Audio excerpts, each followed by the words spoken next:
Colas. Oui, Monsieur le Président, le hasard fait parfois mal les choses.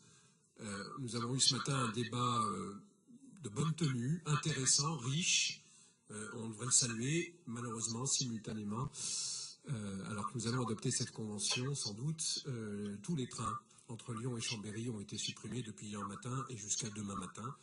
La conjoncture fait bien mal les choses.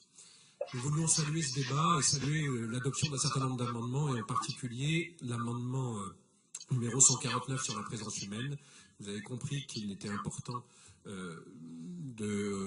d'organiser tout cela dans la Convention, sinon la question des pénalités risquait d'être partiellement au moins inopérante.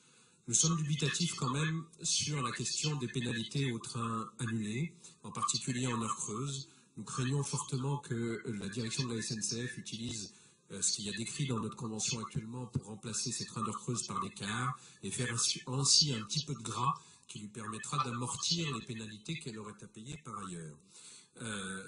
Juste pour vous expliquer, la SNCF nous facture un train kilomètre à 23 € à peu près. On prend une pénalité de 6 € si le train est annulé en heure creuse, reste donc 17 €. Si elle remplace par un car, il lui coûte 4 € du kilomètre, reste donc 13 € de bénéfice. Nous sommes aussi dubitatifs réellement sur la volonté de la direction de la SNCF qui a quand même depuis 10 ans tout fait, d'autres l'ont dit avant moi, pour détruire le ferroviaire, avec différents modes. Et je voudrais citer ici les ruptures de correspondance. Je pense en particulier à la ligne du Cévenol, où aujourd'hui, quand nous arrivons à Nîmes pour aller à Marseille ou quand nous arrivons à Clermont-Ferrand pour aller à Lyon, le train vient juste de partir.